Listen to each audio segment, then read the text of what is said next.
Hello and welcome everyone. This is Lavender Sky Panther.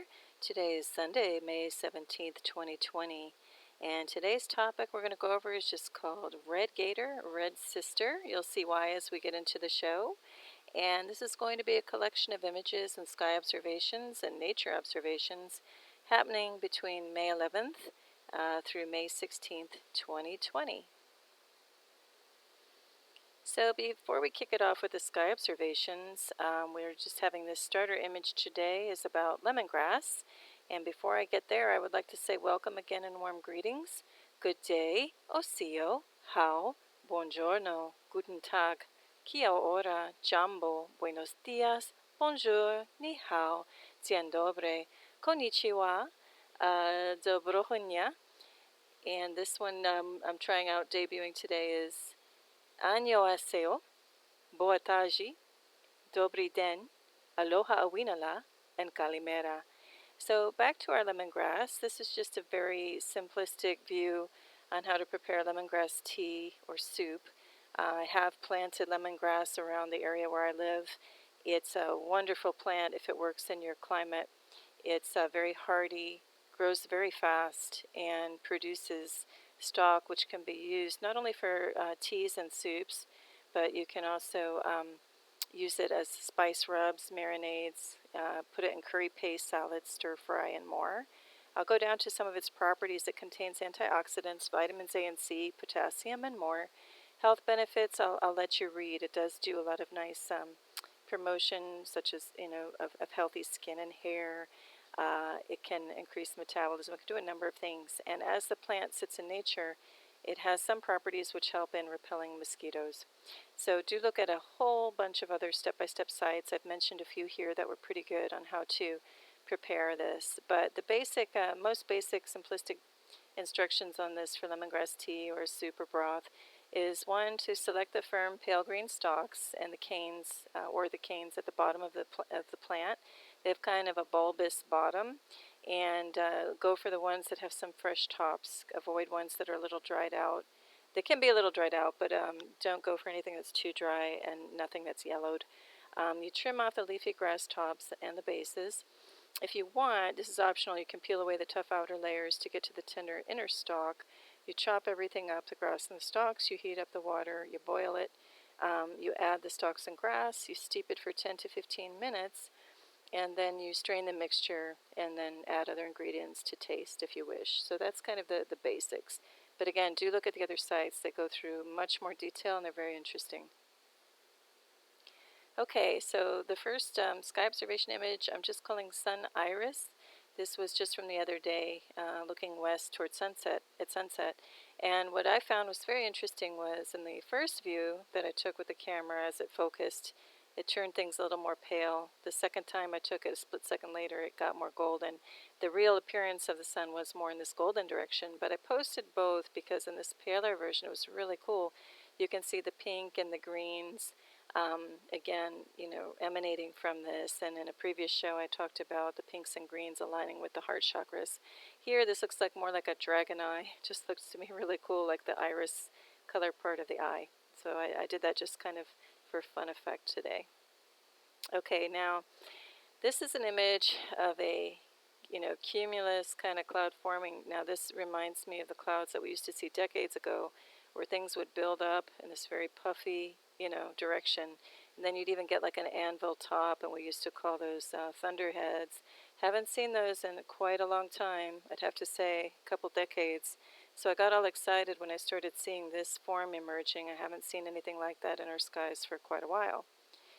Then this started right nearby developing, and this is more of a fan-like shape. Again, this is not a shape that I ever grew up with decades ago, but I have been seeing it in the last 5 years especially, where something just erupts and then you've got this direct, fan shape. Then, so here's another little fan shape moving in alongside this one. I zoomed in because you can even start to see this haze dropping off of this thing. I don't think it was moisture. There was no rain involved with these, but it has like a very mist, like a haze kind of blowing off of these shapes, and I thought I would capture it.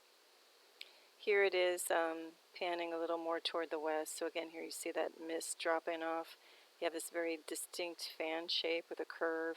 And then this started to become an enormous curve heading off toward the western sun. So here's that curve, here's the edge of that fan shape, and it just started going all the way across, and then bam, to this huge whiteout of a sun. Again, I'm going to put the word sun in quotes. If you can, please do visit some of my other shows that talk about tech being up in the sky that's impacting the way we perceive our sun, because this is nothing that was perceived in decades past, so the way the glare of this and the huge white ball. But anyway, look at the previous shows. Anyway, here the character of this curve, it was pretty clear, had some notches in it, and over time it started to produce these waves again, which I only recently have seen and documented in another show called Solar and Cloud Play. So again, visit some of the other shows if you want to see more details. I'm going rather quickly through some of these images today just to make sure I can get this show out in general to you guys and girls. Okay, so this is from May 12th, close to 8 p.m. I have clouds with a question mark. There's a lot going on here. So this was around 7:55 p.m. This was a little earlier at 7:50 p.m. So at first I noticed these clouds had a little bit of a pinkish tinge to them, but then we had these isolated bits of, I can't even really call it cloud. They're here too.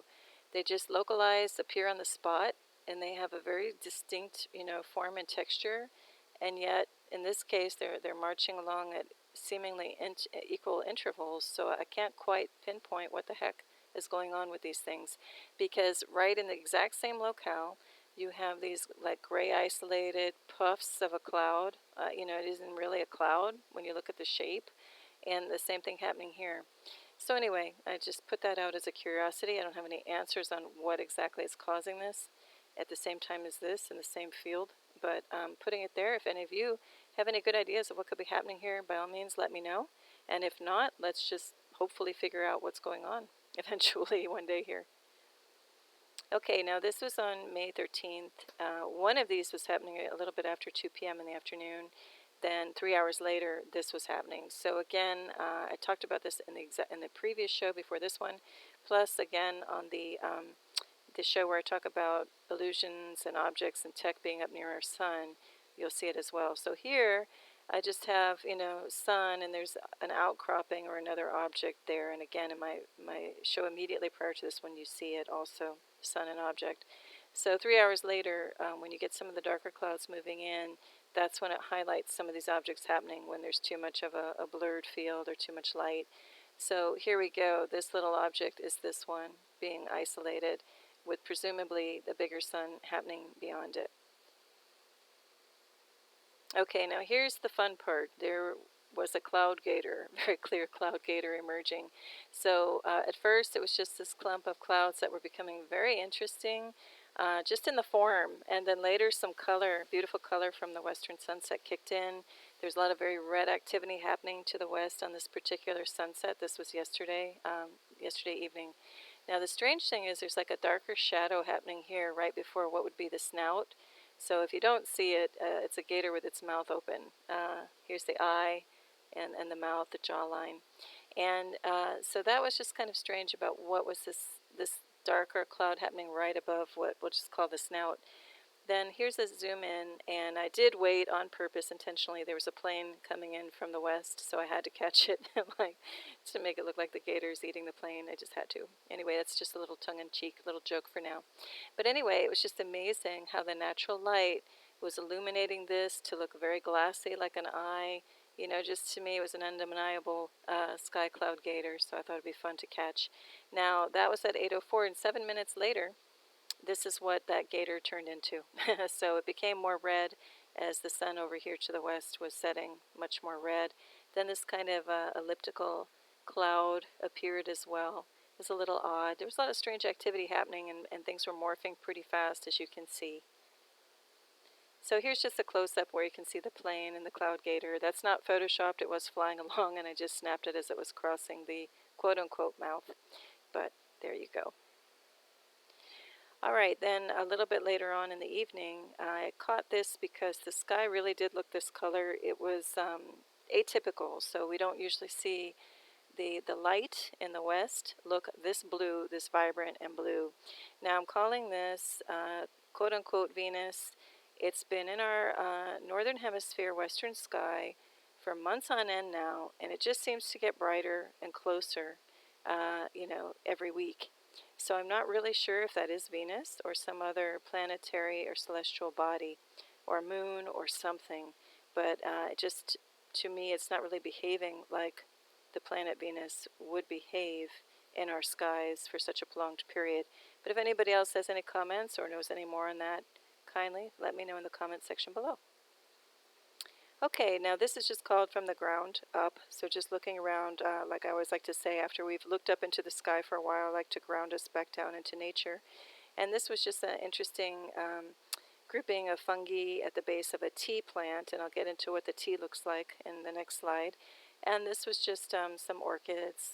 There was a fresh rain. It's an orchid plant variety that grows low to the ground. Okay, so now we're going to look at the tea plant, or it's called locally red sister, or in Hawaii they call it ki. And it's a very magenta colored plant. It can get some more, reddish tones to it. It can get really pale pink. It can fade out to white. Some of its skin does kind of peel away, its outer layer. It's a very beautiful and very hardy plant. You can cut part of the stalk off and just stick it in the ground somewhere else, and with a little water and dirt, it will grow up into its own plant. So that's the nice thing about it. So the scientific name is Cordyline fruticos. It's native to tropical Southeast Asia, parts of Australia, parts of Hawaii and the Pacific Islands, South Florida, etc. It does have medicinal uses. Let you read some of them too, such as treating sore muscles. It also has a lot of other uses, so I do recommend that you go to the site that I looked at, but there are plenty of other sites for more information. But it can be used as anything from food to wrapping of food, hula skirts, used as good luck. There's just so many uses for this plant, and it is beautiful, and again, hardy. It grows really well in subtropical climate. Okay, well, this is our little picture of the week. It's an egret, so I'd like to say thank you for walking through these slides with me here today. I do appreciate your being here, whether you're new to the channel or returning. Thank you so much. And it is going to be the kickoff of a new week.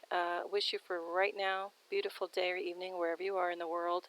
And may this coming week just bring you tremendous joy, clarity, happiness, abundance, excellent health, whatever you are hoping to bring into your life. I just wish you all the best. So take care and tremendous peace from me to you. Lavender Sky Panther. Bye.